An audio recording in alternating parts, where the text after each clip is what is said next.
Welcome back. This is the part 5 of spoken English. In today's class, we'll help you a lot to get confidence whenever you talk in English language. So let's try to understand this class. इस class को समझने की कोशिश करते हैं. Conversation आज second आप लोगों के लिए होगा, लेकिन कॉन्वर्सेशन से पहले आप लोग देखते हैं ये 16 सेंटेंसेस को. ये 16 सेंटेंसेस बहुत ही ज़्यादा इम्पोर्टेंट रोल प्ले करता है आपके कम्युनिकेशन स्किल को डेवलप करने में, बिकॉज इसी तरह के सेंटेंस आप रोज बोलते हैं और सुनते हैं. तो आप देखेंगे सेंटेंस फर्स्ट को, who is your ideal person. Who is your ideal person, आपके आइडियल पर्सन कौन है. आइडियल मीन्स होता है आदर्श. आपके आदर्श पर्सन कौन से हैं. तो किसी के आइडियल पर्सन स्वामी विवेकानंद होते हैं, किसी के एपीजे अब्दुल कलाम होते हैं.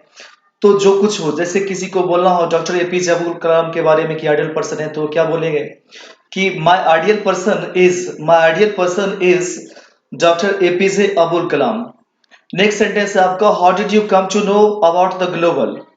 आप ग्लोबल के बारे में जानने कैसे आए. तो ग्लोबल के बारे में जानने कैसे आए, तो कोई बोल सकता है कि my friend suggested me to study in the global. मेरे दोस्त ने सजेस्टेड किया, सलाह दिया कि स्टडी करने के लिए कहां पर, ग्लोबल में.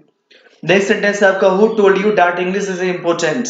कौन कहा आपसे कि अंग्रेजी इंपोर्टेंट है, अंग्रेजी महत्वपूर्ण है.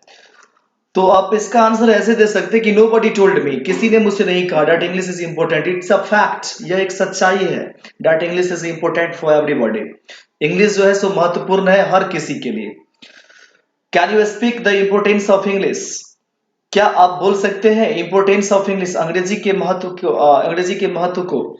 तो यदि आपको पता है तो आप यस में जवाब देते हैं, क्योंकि ये जो तरह का क्वेश्चन होता है, देखिए ऊपर वाले जो भी क्वेश्चन था वो WH वर्ड इंटरोगेटिव सेंटेंस था. अब जो है ये सेंटेंस है आपका इंटरोगेटिव सेंटेंस, बट यस या नो वाला. तो ये सेंटेंस इंग्लिश में कैसे शुरू होता है, इसका बिगिनिंग जो होता है पॉइंट, इसमें आपको याद रखना है कि यहाँ पे कोई ना कोई ऑक्सिलरी वर्ब होता है. ऑक्सिलरी वर्ब कितने होते हैं, 24 होते हैं. तो यहाँ पर कैन है, तो आपका जवाब इसका कैसे दे सकते हैं, यस या फिर नो. या सेकंड में हम बताए थे यस आई कैन, या नहीं अगर बता सकते नो आई कांट. और थर्ड वे क्या है, yes I can speak the importance of English, या फिर no I can't speak the importance of English. बीच वाला जो मिडिल है कि यस आई कैन या फिर नो आई कांट, वो मोस्ट अप्रोप्रिएट वे है आपका आंसर देने का, रिप्लाई करने का. तो आप उसका यूज कर सकते हैं. तो नेक्स्ट सेंटेंस है आपका, when did you come here. आप यहाँ आप यहाँ कब आए. जैसे आप घर में कुछ काम कर रहे हैं, बाहर में आकर के आउटडोर कोई खड़ा है या कोई बैठा हुआ है, तो आप उससे पूछते हैं कि आप यहाँ कब आए, है ना. तो इंग्लिश में क्या बोलेंगे आप उसे, when did you come here. When did you come here, आप यहाँ कब आए. तो जो आदमी आपके आउटडोर बैठा हुआ है, अगर वो 2 घंटा पहले आया हुआ है, तो क्या बोलेगा कि आई केम हियर 2 hours ago, या फिर आई केम हियर 1 hour ago, 1 घंटा पहले आया. 5 मिनट पहले आया, I came here 5 minutes ago. Can you go there, क्या आप वहां जा सकते हैं, यस आई कैन या फिर no I can't. Can you beat him, क्या आप उसे पीट सकते हैं, yes I can, no I can't. Can she meet me, क्या वह मुझसे मिल सकती है, यस सी कैन या फिर नो सी कांट. देखिए सी, ही, सी, इट, दे या कोई नेम, वो थर्ड पर्सन होता है, और थर्ड पर्सन के बदले में आप कोई अलग प्रोनाउन का यूज नहीं करते सब्जेक्ट बनाते वक्त. दैट मीन्स ये हुआ कि can she meet me, yes she can. यहाँ पर यस आई कैन आप मत बोल दीजिएगा. यहाँ पर आप बोले थे ना यस आई कैन या फिर नो आई कांट, तो उस हिसाब से यहाँ पर सी बदलेगा नहीं, क्योंकि ये थर्ड पर्सन है. नेक्स्ट आपका कि what are your hobbies. Hobbies के बारे में आपको पता है, जो आप स्पेयर टाइम में काम करते हैं, जो भी काम आप फ्री टाइम में करते हैं उसे आप बोलते हैं हॉबीज. तो आप बोल सकते हैं कि my hobbies are listening to music, watching the television and reading story books. ऐसे करके आप बता सकते हैं अपने हॉबीज के बारे में. और what are you doing right now, अभी आप क्या कर रहे हैं, राइट नाउ, है ना, अभी आप क्या कर रहे हैं. तो आप बोल सकते हैं कि I am doing my graduation right now, या फिर I am doing my matriculation right now. जो आप कर रहे हैं, मैट्रिकुलेशन कर रहे हैं या फिर ग्रेजुएशन कर रहे हैं या फिर इंटरमीडिएट कर रहे हैं, तो आप उस हिसाब से अपना आंसर डेवलप करेंगे. Do you want to go to watch cinema. Do you want to go to watch cinema? क्या आप सिनेमा वॉच करने गो मीन्स जाना, वांट मीन्स चाहते हैं, क्या आप सिनेमा देखने जाना चाहते हैं? तो आप बोल सकते हैं यस आई डू। देखिए यहाँ पर बोला था यस सी कैन या फिर यस आई कैन, लेकिन यहाँ पर हेल्पिंग वर्ब में क्या है? डू, और do plus not is equal to होता है डोंट। यस आई डू या फिर no I don't, yes I do या फिर no I don't. Next sentence है आपका can you come at my home? क्या आप मेरे घर पर आ सकते हैं? देखिए ये सिर्फ आप इतना ही नहीं सोचे कि क्वेश्चन कोई और करेगा हमको जवाब ही देना है, आप क्वेश्चन भी करना स्टार्ट कर दीजिए आज से। क्वेश्चन किसी को, यदि आपको किसी को बोलना हो ऐसे हिंदी में क्या आप मेरे घर पर आ सकते हैं, तो आज ही से बोलिए can you come at my home? क्या आप मेरे घर पर आ सकते हैं? तो जवाब देने वाला बोलेगा यस आई कैन, हाँ मैं आ सकता हूँ, नो आई कांट, नहीं मैं नहीं आ सकता। Can you give me your notebook? क्या आप अपना नोटबुक मुझे दे सकते हैं? यस, देखिए yes I can no I can't ये तो एक तरीका है। अब यहाँ पे आप बोल सकते हैं या श्योर या ऑफ कोर्स, ऐसे भी जवाब दे सकते हैं, है ना। और when will you come at my residence? आप मेरे रेजिडेंस पर कब आएंगे? तो आपको इसमें कोई ना कोई टाइमिंग बताना पड़ेगा, जैसे I shall come at your residence at 10 o'clock, I shall come at your residence at 9 p.m, ऐसे करके आप जवाब दे सकते हैं। या फिर I shall come at your residence tomorrow. Next है आपका कि why are you coming here? Why are you coming here? आप यहाँ या आप लोग यहाँ क्यों आ रहे हैं? तो आप बोलेंगे I am coming here to learn English, मैं यहाँ पर अंग्रेजी सीखने के लिए आ रहा हूँ। Oh when does she meet me? वह मुझसे कब मिलती है? तो इसका आंसर कैसे? She meets you, she meets you in the evening, वो आपसे शाम में मिलती है। She meets you in the morning, वो आपसे सुबह में मिलती है।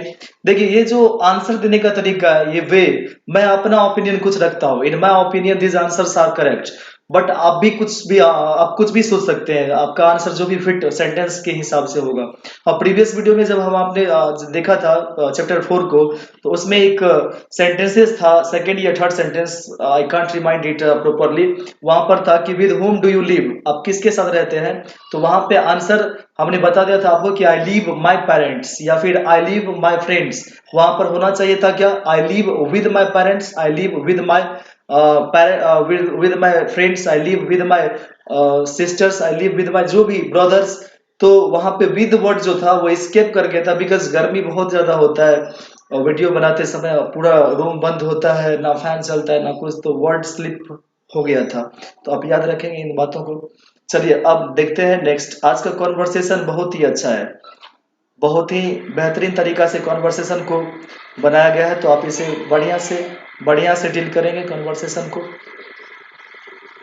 चलिए कॉन्वर्सेशन देखते हैं, ना बिग और ना ही स्मॉल, तो थोड़ा सा आप केयर जरूर करिएगा, इसको प्रैक्टिस में लाइएगा। ऐसे ही आप भी देखिए, फर्स्ट जो कन्वर्सेशन था आपका पिछला जो एपिसोड बोला, उसमें था कि हेलो, फिर ये बोला था हाय, यहाँ पर नाम भी पता है, hello Rahul how are you?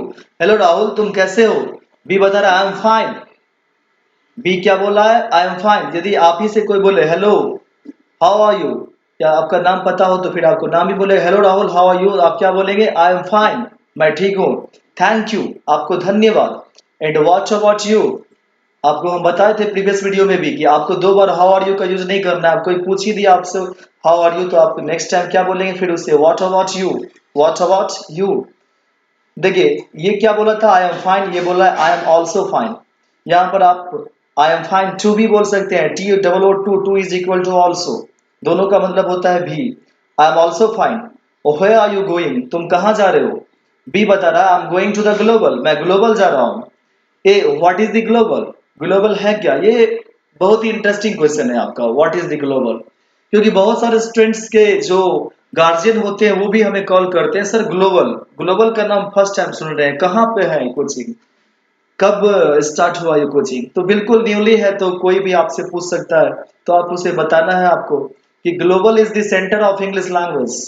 Global is the centre of English language, global centre है इंग्लिश लैंग्वेज का। ए बोला है oh I see, it means you are learning English. अरे मैं समझा, इसका मतलब तुम अंग्रेजी सीख रहे हो। B yes you are quite right, हाँ तुम बिल्कुल सही हो। देखिए इंग्लिश में आपको हर एक वर्ड को गौर करना पड़ेगा। यहाँ पे देखिए क्वाइट, QUIT, यहाँ पर यदि क्वाइट में से हम ई को हटा दे तो क्वाइट नहीं क्विट बन जाएगा। क्विट मीन्स होता है छोड़ना, है ना, जब आप किसी फाइल को भी क्विट कर देते हैं, है ना। यहाँ पे क्विट नहीं क्वाइट है। और एक वर्ड होता है CUT, क्यूट होता है। जैसे किसी बच्चे को बोलते हैं ना कि ये बहुत ज्यादा क्यूट है, तो वहां पे CUT होता है। ये QUIT है, और यदि ई हटा दे तो ये क्वाइट क्वाइट से क्विट बन जाएगा। Quit, quite, cute. ऐसे ही वर्ड जैसे PLAN होता है प्लान, PLAN होता है प्लान, प्लान मीन्स होता है योजना, PLANE बना दिया तो प्लेन बन गया। तो इन सारे प्रोनाउंसिएशन पर आप ध्यान देंगे, क्योंकि प्रोनाउंसिएशन मोस्ट इंपोर्टेंट है। अनलेस आप बोलेंगे तो, लेकिन क्या बोलेंगे नहीं बोलेंगे उसका कोई ठौर ठीक नहीं रह जाएगा। नेक्स्ट देखते हैं, ये फिर पूछ रहा है कि हु टीचेस यू इंग्लिश, कौन पढ़ाते हैं तुम्हें अंग्रेजी। चलिए नेक्स्ट स्लाइड में देखते हैं कौन पढ़ाते हैं अंग्रेजी। तो यहाँ पर लिखा हुआ है आपका कि मिस्टर AK चौधरी टीचर्स अस इंग्लिश, मिस्टर AK चौधरी हम लोगों को पढ़ाते हैं अंग्रेजी। ये फिर से पूछ रहा है कि how many students are there in your batch. आप गौर कर रहे होंगे इस बात को कि धीरे धीरे कैसे हम कन्वर्सेशन को आगे ले जा सकते हैं। स्टूडेंट्स बोलने से बचता है। किसी ने पूछा कि how did you celebrate your birthday last night, आपने पिछली रात को अपना बर्थडे कैसे मनाया, क्या सब किया। तो स्टूडेंट्स क्या जनरली बात बोलने से बचना चाहता है और बोलता है कि I don't celebrate my birthday, मैं अपना बर्थडे मनाता ही नहीं। अब वो कैसे क्या बोलेगा नहीं बोलेगा उसको पता नहीं, तो एक सेंटेंस को बोल देता है कि I don't celebrate my birthday, मैं अपना बर्थडे नहीं मनाता। आपको बोलना है, इसीलिए तो कन्वर्सेशन हम डाल रहे हैं। आप वीडियो को बार बार देखिए, 2-4 बार देखिए, लेकिन आप सीखिए कि how many students are there in your batch, आपके बैच में कितने विद्यार्थी है। बी बता रहा है right now there are 50 students in my batch, right now अभी देयर आर 50 स्टूडेंट्स, 50 विद्यार्थी है इन माई बैच, मेरे बैच में। ए फिर से when does your class start, आपका क्लास कब स्टार्ट होती है। Be my class start at 9 o'clock, मेरा क्लास स्टार्ट होता है 9 बजे। ए बता रहा है ओके बाय, ओके बाय, जब किसी से आप जाने लगते हैं किसी से तो आप बोल देते हैं बाय, ओके बाय। ओके का full form objection killed, objection killed मतलब आपत्ति समाप्त हुआ, बाय। ए बी बता रहा है I am going to the campus, मैं कैंपस जा रहा हूं, फॉर व्हाट किस लिए, फॉर अ लेक्चर, लेक्चर के लिए। A what's your programme after lecture, आपका प्रोग्राम क्या है लेक्चर के बाद। बी बता रहा है I will go to movie, मैं मूवी जाऊंगा। नेक्स्ट स्लाइड देखते हैं फिर क्या होता है। चलिए नेक्स्ट स्लाइड में आपका are you going alone, are you going alone, alone means होता है अकेला, क्या आप अकेले जा रहे हैं। B yes. A can I accompany you, क्या मैं आपका, अकम्पनी मीन्स होता है साथ देना, क्या मैं आपका साथ दे सकता हूं, मतलब सिनेमा देखने में, है ना। बी यस व्हाई नॉट, हाँ क्यों नहीं। ए लेट्स मूवी, तो चलो चलते हैं मूवी। बी लेट्स गो, चलो चलते हैं। तो ये था एक आपका कॉन्वर्सेशन, सेकेंड कॉन्वर्सेशन था आपका। नेक्स्ट वीडियो में थर्ड कॉन्वर्सेशन को देखेंगे, ये बहुत ही मोस्ट यूजफुल आपके लिए होगा। और 3-4 दिन से नहीं आने का जो रीजन था वो यही था, 3 दिन से जो नहीं आ रहे थे फिर से, वो बहुत ज़्यादा गर्मी का होना, एक वीडियो रिकॉर्ड करने में बहुत ज़्यादा प्रॉब्लम हो जाती है, इसीलिए नहीं आ पा रहा था। चलिए मिलते हैं नेक्स्ट वीडियो में, तब तक के लिए इतना ही। That's all, thank you very much for watching this video, see you next video.